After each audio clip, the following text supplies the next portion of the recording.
So hello and welcome to ABC's Accounts and Eco Junction, and here we will be covering the syllabus for accountancy and economics for class 11th and 12th. So for the full coverage of your syllabus, you need to just subscribe my channel and stay tuned. So today the topic that we are going to cover is the second part of the video that I have put earlier. Okay, so it's introduction to macroeconomics only, and today we will be studying two topics, that are scope of macroeconomics and significance of macroeconomics. So first of all, let's go with the scope of macroeconomics. तो scope of macroeconomics क्या होते हैं, यहाँ पे आप देख रहे होंगे मैंने सिर्फ स्कोप्स को यहाँ पे लिख दिया है। जो जो स्कोप्स हैं हमारे मैक्रो इकोनॉमिक्स के अंदर, जो स्कोप्स आते हैं, जो भी इनसे हमें आगे फायदे हो सकते हैं, जो भी हमको डायरेक्ट एडवांटेज मिलता है मैक्रो इकोनॉमिक्स से, वो मैंने यहाँ पे लिखा हुआ है। मैंने इन्हें एक्सप्लेन नहीं करा है। अगर बड़ा क्वेश्चन आएगा 6 मार्क्स का या 4 मार्क्स का, तो उसमें आपको पूरे एक्सप्लेन करके भी लिखने पड़ेंगे। अगर छोटा क्वेश्चन आता है 1-2 मार्क्स का कि सिर्फ स्कोप ऑफ मैक्रो इकोनॉमिक्स बता दो, तो आप ऐसे भी लिख सकते हैं उसे बिना एक्सप्लेन करे। लेकिन 1-2 मार्क्स का क्वेश्चन आता है जिसमें आपसे सिर्फ 2 स्कोप पूछे जाते हैं, तो 2 स्कोप लिख के आपको उन्हीं को ही एक्सप्लेन भी करना पड़ेगा। ठीक है, तो यहाँ पे क्या है, हम बिल्कुल भी अगर मैं लिख के दूंगा तो आप वही रट लोगे। आपको ये समझना है, अपने दिमाग में बिठाना है। We don't believe in rote learning, ठीक है, in understanding and then learning. ठीक है ना, अंडरस्टैंड करो उस चीज को, उसके बाद लर्न करो, नहीं तो ऐसे तो कभी भी याद नहीं होगा। ठीक है, तो समझ लें एक बार कंसेप्ट, आपको अपने आप इनके बारे में एक्सप्लेन करना आ जाएगा। तो पहला है scope of macro economics. Scope of macro economics क्या है? तो पहला स्कोप यही है कि एस्टिमेशन ऑफ नेशनल इनकम। अब हमें तो ये पता ही नहीं था कि नेशनल इनकम कैसे एस्टिमेट होगी।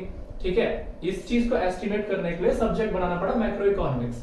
मैक्रो इकोनॉमिक्स वो ब्रांच है, मैं आपको पहले भी बता चुका हूं, इससे पुराने वाले लेक्चर में, वीडियो लेक्चर 1 में, ठीक है, बता चुका हूं कि मैक्रो इकोनॉमिक्स वो पार्ट है इकोनॉमिक्स का जो बहुत बड़े लेवल के साथ डील करता है, बहुत बड़े लेवल पे डील करता है, मेरे कहने का मतलब, या फिर पूरी की पूरी इकोनॉमिक लेवल पे डील करता है। ठीक है, पूरी इकोनॉमी को साथ लेके चलता है। ऐसा नहीं है कि छोटा, जैसे माइक्रो इकोनॉमिक्स में है, वहां पे एक फर्म की बात होती है, एक इंडिविजुअल की बात होती है, हाउस होल्ड की बात होती है, कंज्यूमर की बात होती है, प्रोड्यूसर की बात होती है। ठीक है, कंज्यूमर प्रोड्यूसर बिहेवियर हम लोग देखते हैं। लेकिन इसमें नॉर्मली मैक्रो इकोनॉमिक्स में हम पूरी इकोनॉमी को देखते हैं, पूरी इकोनॉमी में क्या चल रहा है, क्या सिनेरियो है। अगर हम ये नहीं पता करेंगे तो हम नेशनल इनकम एस्टिमेट नहीं कर पाएंगे। तो सबसे पहले मैक्रो इकोनॉमिक्स जो होती है वो स्टार्ट ही नेशनल इनकम से होती है, कि इकोनॉमी में कैसे बंटवारा होगा, मतलब कैसे इनकम जनरेट होगी, कितनी इनकम जनरेट होगी, ठीक है, कैसे पैसा आएगा, कहां से पैसा आएगा। तो वो होता है एस्टिमेशन ऑफ नेशनल इनकम। और इसमें आप लिख सकते हो that macroeconomics starts with national income and it provides us the tools to measure the national income of the nation, या फिर कंट्री, या फिर इकोनॉमी भी कह सकते हो। Second point, theory of employment. Of course जब हम मैक्रो इकोनॉमिक्स पढ़ रहे हैं, बड़े लेवल पे पढ़ रहे हैं, तो हमें पूरा का पूरा एम्प्लॉयमेंट लेवल भी देखना पड़ेगा। एक इकोनॉमी के अंदर किस तरीके से एम्प्लॉयमेंट है, कैसा पैची एम्प्लॉयमेंट है, या यूनिफॉर्म एम्प्लॉयमेंट है, या फिर बहुत कम एम्प्लॉयमेंट है, हमें देखना पड़ेगा। तो इसके लिए पूरा मैक्रो इकोनॉमिक्स का ही हमें जो है मॉडल काम में लाना पड़ता है। ठीक है, तो कैसे पढ़ेंगे थ्योरी ऑफ एम्प्लॉयमेंट? हमें देखना पड़ता है कि कितनी एम्प्लॉयमेंट है, कितनी अनएम्प्लॉयमेंट है। ठीक है, उसके बाद हमें उसके लिए ढूंढने पड़ते हैं कि क्या मैग्नीट्यूड हो सकता है अनएम्प्लॉयमेंट का, और किस तरीके से हम इसे इंप्रूव कर सकते हैं। ठीक है, तो ये कह सकते हैं that macroeconomics also read the theory of employment and provides magnitude and solutions to the unemployment in a country, ठीक है, नेशन या फिर इकोनॉमी। थर्ड पॉइंट आता है थ्योरी ऑफ मनी। अब थ्योरी ऑफ मनी क्या है? थ्योरी ऑफ मनी आप लोग सब लोग जानते हैं कि मनी एक ऐसी चीज है जो एक इकोनॉमी के अंदर चलती है, और वही एक मीडियम होती है एक्सचेंज का। तो थ्योरी ऑफ मनी भी हमारा मैक्रो इकोनॉमिक्स के अंडर ही आता है, और ये इसको मनी को रेगुलेट भी करता है। किस तरीके से मनी को पंप करना है इकोनॉमी के अंदर, किस तरीके से इसका क्रेडिट कंट्रोल करना है, क्रेडिट क्रिएशन करना है, ये सारे जो हमारे इंस्टीट्यूशनल एजेंट्स हैं, जैसे आपका आरबीआई हो गया, ठीक है ना, आरबीआई ही मेनली जो मेन बोलते हैं ना, जिसे मेन बॉडी है, जो मॉनेटरी कंट्रोल की बॉडी है पूरे कंट्री के अंदर। ठीक है, जैसे अमेरिका में सेंट्रल बैंक है या कुछ है ना, ऐसे इंडिया के अंदर रिजर्व बैंक ऑफ इंडिया है, जो पूरे के पूरे मॉनेटरी सिस्टम को कंट्रोल करता है कंट्री के अंदर। ठीक है, तो यहाँ पे आप ये लिख सकते हैं कि theory of money is dealt under macro economics, ठीक है, by the means of understanding the credit creation, credit control and the distribution of money across the nation, ठीक है। Theory of general price level, inflationary and deflationary gap. आप जब general price level लिखेंगे तो उसके साथ inflationary and deflationary gaps mention करेंगे, क्योंकि जनरल प्राइस लेवल की बात ही इन्फ्लेशनरी और डिफ्लेशनरी लेवल्स पे होती है, ठीक है। जनरल प्राइस लेवल मतलब लेवल्स पे तो नहीं होती, in the sense general price level पढ़ेंगे तो इसके भाई बहन है ये, ठीक है। Inflation and deflation, general price level पढ़ोगे तो उसमें इन्फ्लेशन और डिफ्लेशन तुम्हें मिलेगा ही मिलेगा, ऐसा हो ही नहीं सकता आप जनरल प्राइस लेवल पढ़ रहे हो और उसमें इन्फ्लेशन और डिफ्लेशन ना मिले। तो यहाँ पे आ जाती है theory of general price level. Inflation मतलब होता है महंगाई का बढ़ना, डिफ्लेशन मतलब होता है महंगाई बहुत ज्यादा कम हो जाना या बहुत चीजें सस्ती हो जाना, इकोनॉमी इतनी अफोर्डेबल हो जाना कि कोई भी अफोर्ड कर सके, ठीक है। तो एक इकोनॉमी के अंदर हमें मेंटेन करना होता है गैप, इन्फ्लेशनरी और डिफ्लेशनरी गैप, मतलब इक्विलिब्रियम एस्टैब्लिश करना पड़ता है या फिर जनरल प्राइस लेवल एस्टैब्लिश करना पड़ता है, ठीक है, कि ना ही तो इन्फ्लेशनरी गैप आ जाए ना ही डिफ्लेशनरी गैप आ जाए, इक्विलिब्रियम की सिचुएशन बनी रहे, ठीक है। ना ही ज्यादा महंगाई हो, इतनी महंगाई नहीं होनी चाहिए कि लोगों की जेबें खाली हो जाएं, उनके पास कुछ बचे ही ना, ठीक है। अपनी मजबूरियों के लिए, दुख सुख के लिए जो इंसान पैसा बचाता है वो उसके पास बचे ही ना, सारी की सारी उसकी जेबों से जितना भी पैसा है खींच लिया जाए, मतलब वो क्या हो जाएगा, इन्फ्लेशनरी सिचुएशन हो जाएगी इकोनॉमी के अंदर, वो भी नहीं होना चाहिए। और दूसरी चीज डिफ्लेशनरी भी नहीं होना चाहिए, इतना सस्ता भी नहीं हो जाना चाहिए कि गवर्नमेंट के लिए डेवलपमेंट करना मुश्किल हो जाए, गवर्नमेंट के लिए आगे प्रोजेक्ट करना मुश्किल हो जाए कंट्री के वेलफेयर के लिए, ठीक है ना। तो ये दोनों चीजें, ठीक है। इसमें आप लिख सकते हो it deals with the general price level and the theory of inflation and deflation to run the economy smoothly, ये लिख सकते हो आप इसमें, ठीक है। Role of the government, government का क्या रोल है, ठीक है। आप जानते हैं जैसे हम लोग, मैं आपको एक छोटा सा एग्जांपल देता हूं, हम सबके घर में एक बजट बनता है, महीने का एक बजट बनता है कि इतने का राशन आएगा, इतने रुपए से फीस जाएगी, इतने रुपए का इन चीजों में लगेगा, इतने रुपए घूमने फिरने के लिए, ठीक है, बाकी इतने सेविंग्स में रख देंगे, जब कभी जरूरत पड़ेगी तो इसमें से हम लोग निकाल लेंगे, ठीक है। तो इस तरीके से एक बजट बनता है। तो उसी तरीके से इकोनॉमी को, और वो बजट किस लिए होता है, घर के खर्चे चलाने के लिए। तो इकोनॉमी के खर्चे चलाने के लिए भी गवर्नमेंट एक बजट बनाती है जो 1 फरवरी को पेश करती है, ठीक है ना।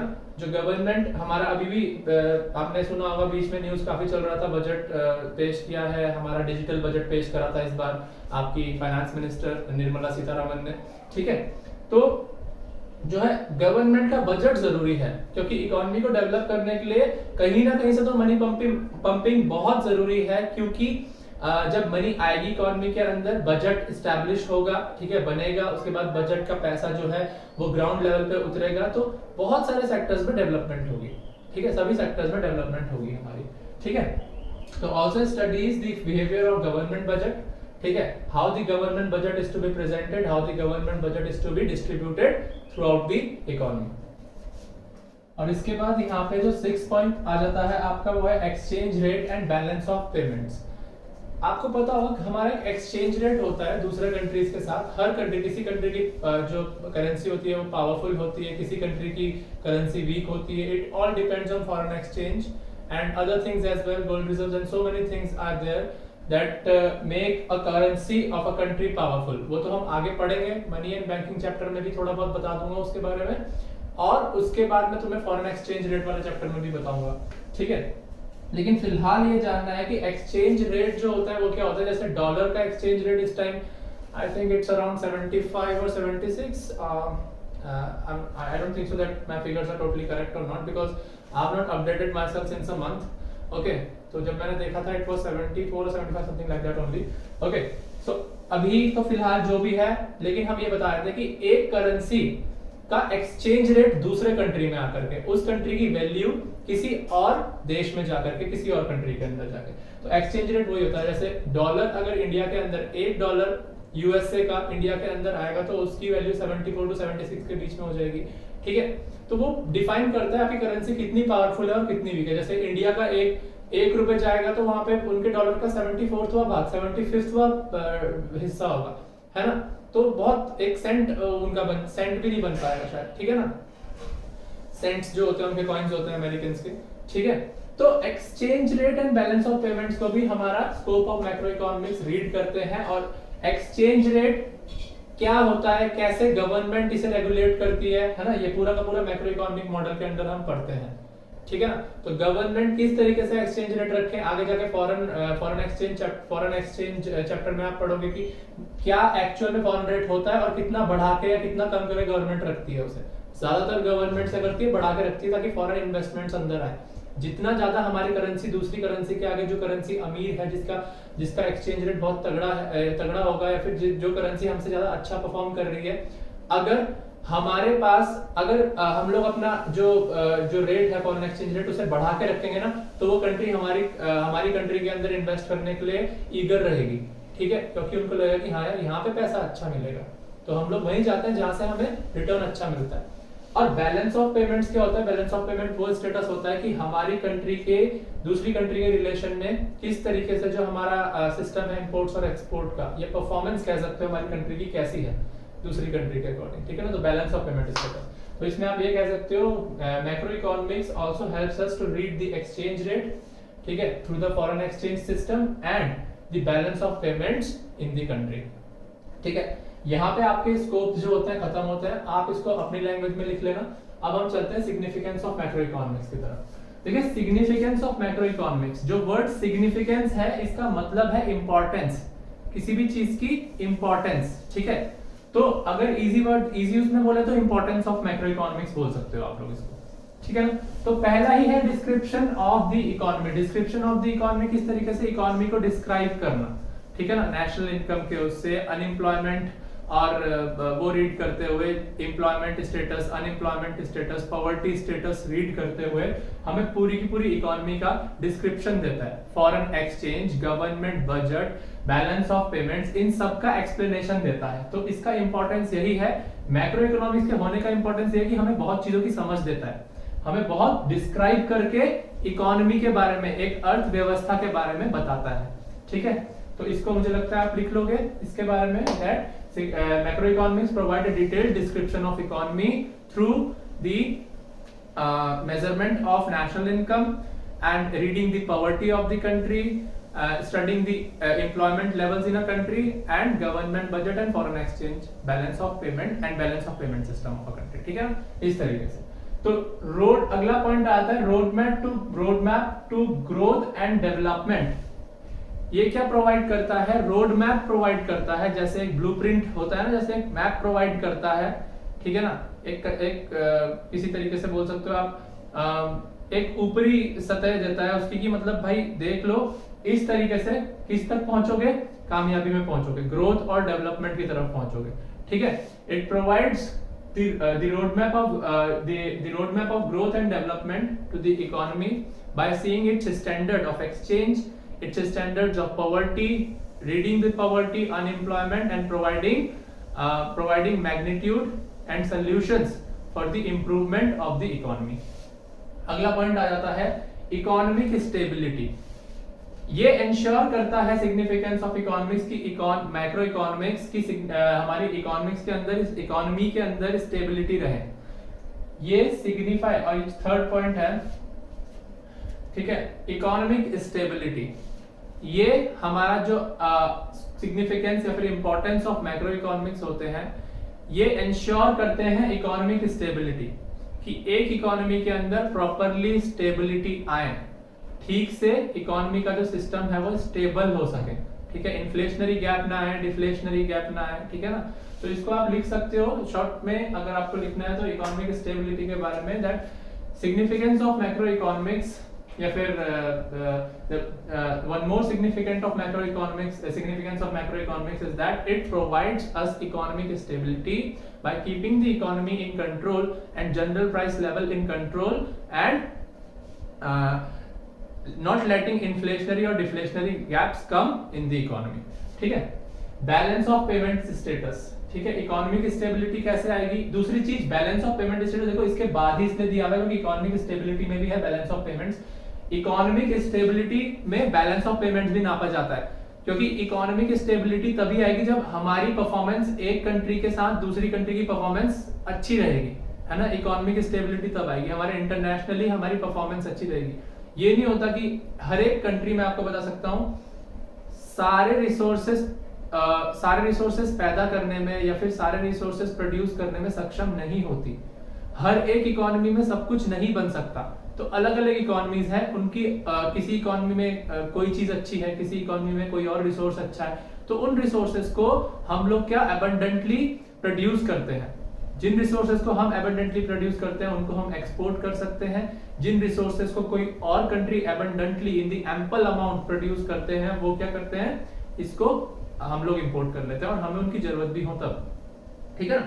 तो वो आपका इंपोर्ट और एक्सपोर्ट देखता है बैलेंस ऑफ पेमेंट्स, और ये इकोनॉमिक स्टेबिलिटी का भी पार्ट है। स्टेबिलिटी तभी भी आती है जब हमारे अच्छे एक्सपोर्ट्स होंगे, ठीक है, अच्छा हम लोग कमा रहे होंगे बाहर से।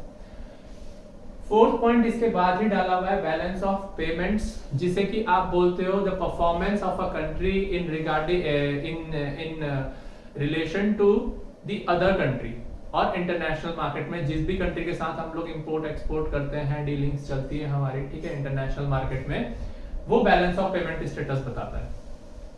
तो balance of payment status is the performance of a country या फिर परफॉर्मेंस ऑफ अ नेशन या इकोनॉमी कह सकते हो आप, ठीक है। It is the performance of the nation in the relation to another countries, ठीक है। It provides the balance of imports and exports in a country. Fifth point है problems of poverty and environmental pollution. देखो environmental pollution भी इसका part है macro economics का, और poverty भी कोई छोटी बात नहीं है, बहुत बड़ी चीज है। गरीबी एक पूरे देश का मुद्दा होती है। गरीबी बहुत मतलब देखा जाता है कि एक देश में कितने पुअर लोग हैं, कितने गरीब लोग हैं, ठीक है। तो उस तरीके से उसको देखते हुए मैक्रो इकोनॉमिक्स एक अपना इंपॉर्टेंस दिखाता है कि अगर मैक्रो इकोनॉमिक्स है तो ही हम लोग ये सब रीड कर पाते हैं, ठीक है, पॉवर्टी एंड एनवायरमेंटल पोल्यूशन। तो also you can say that the macro economics also addresses the problem of poverty and environmental pollution and provide solution to combat them, ठीक है।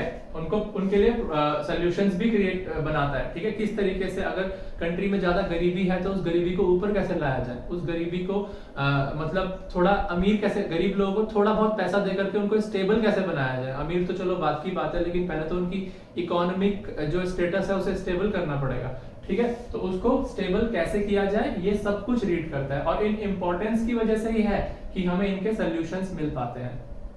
अगला है पॉलिसी फॉर्मुलेशन।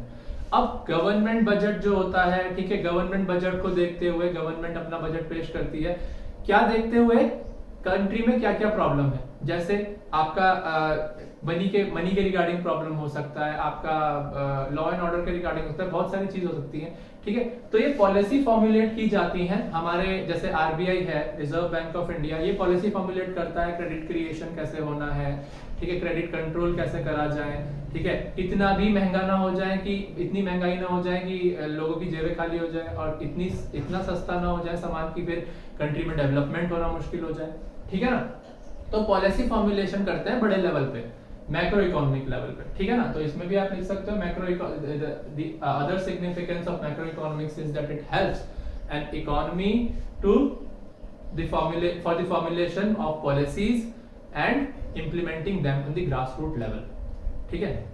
तो यहाँ पे आपका ये भी कवर हो गया, आपके सारे के सारे सिग्निफिकेंस। तो आप एक बार इन्हें पढ़ेंगे, अगर समझ लेंगे ठीक से तो समझ में आ जाएगा, ठीक है। इसके बाद में लास्ट में आप इसका स्क्रीनशॉट भी ले सकते हैं। So that's all for today's video. The other part of this video we will be covering in the third part of this video. So my dear students, do not forget to like and subscribe my channel, also share it with your friends and comment me your suggestions, because the suggestions help me perform way better on this platform. Thank you dear.